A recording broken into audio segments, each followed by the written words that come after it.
We have restaurateur and owner of Privé Group here to tell us about his newest restaurant, Casa Del Toro. Did I say that right? Casa Del Toro, House of the Bull. And let's welcome to the show, Sanjay Laforest. Thank you very much for having me. Well, Sanjay, you got to hand over the tacos. Yeah. Because I'm gonna we're hand not them over. wasting Come any on. time. Okay, here we go. So, what is this? Put it in What are we the middle. dealing with here? So right off the bat, we have, let me just stand over here. Yep. So this is the Camarón tacos, which is with an ancho chili, which is a dry poblano pepper. Okay. That they have in Oaxaca, that they raise in Oaxaca, and then topped with, obviously, an avocado. Okay, and right here on the right, we have the costilla de rey. So this is braised short rib costilla. This is with pickled peppers and crema sauce, our house crema sauce. Okay, you like seafood and I like beef better, right? Sure. So tell us, what's it like opening a restaurant? Yeah. You told me before the show that you own two. I own 2 restaurants, correct. And how is that? It's not the easiest business. It's in the world. not. No, it's not. Luckily, I have a good team. Luckily, I was raised in the marketing and consulting aspect for different restaurants throughout New York City. So I started there, and now they're my competitors, so I'd rather not say who they are. You took the lessons learned. I took the lessons learned, absolutely. So what I know about opening a restaurant is that the marketing and the consulting work and the systems in place and putting all of those things, those are the most important things.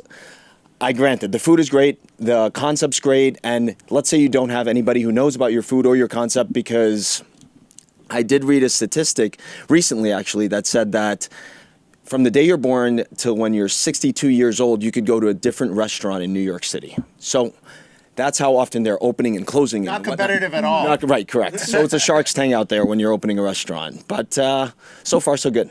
Yeah, see, we saw the statistics that 60% of restaurants fail, which is shockingly low. Right. To me. You think I thought that's it'd be low? more. Yeah, 60%? more than That sounds like a more than that. bloodbath. Yeah, I think more than that failed. New York is especially Yeah, competitive. probably. Yeah. Absolutely. Then why do this?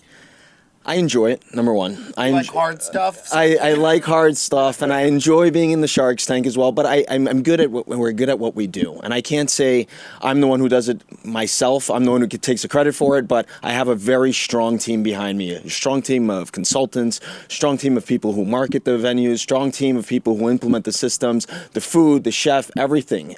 I mean, how's the food? It's amazing. I love Mexican food. Good. I love tacos.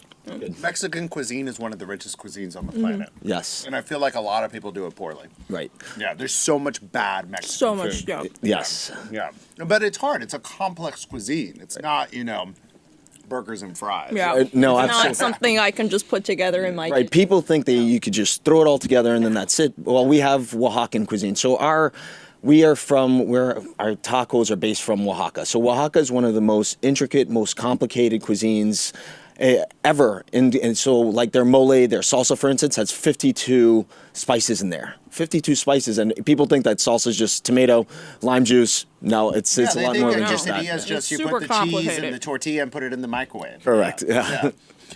So what should we consider when opening a restaurant? Because it's hard to stand out, right? Yeah. But there are a lot of startup brands that are actually doing pretty well.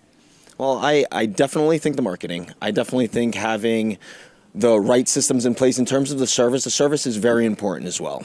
So when people walk through the door, they want to feel like they're at home. They're coming to their family's place, and this is what makes people come back, right? This is your repetitive clientele.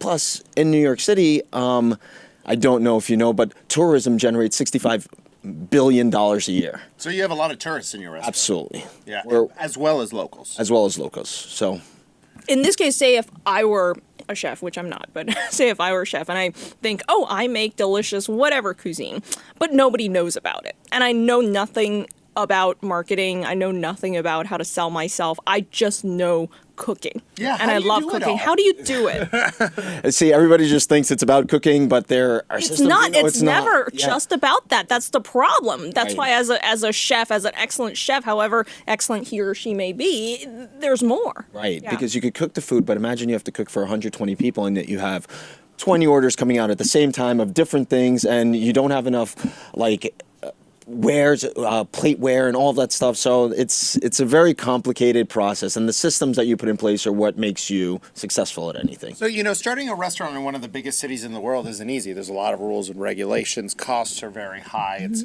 cutthroat competitive. Like, what's your advice? Because for people, people who are watching the show are all over the world and all over the country. Sometimes they're in markets that are very different. How do you tailor your idea for specific markets? Well, one thing we do is that we tailor it to everybody. We tailor it to everybody because we're in the melting pot of the world. We're lucky enough to be in New York City, and that has different religions, different races, people who are vegan, people who are vegetarian, people who are meatitarians. Correct, correct, like me as well. And that being said, we have to cater to it all. So we're blessed to have everybody around, but we have to cater to everybody as well. So what I would suggest, anywhere you are in the world, is to number one, study your market. That's number one, your demographics. But we're in New York, so we have a lot of people to please. So we have to be able to cater and tend to everyone. What I'm hearing is you should not cater to a specific group of people, because I've heard it both ways. Right.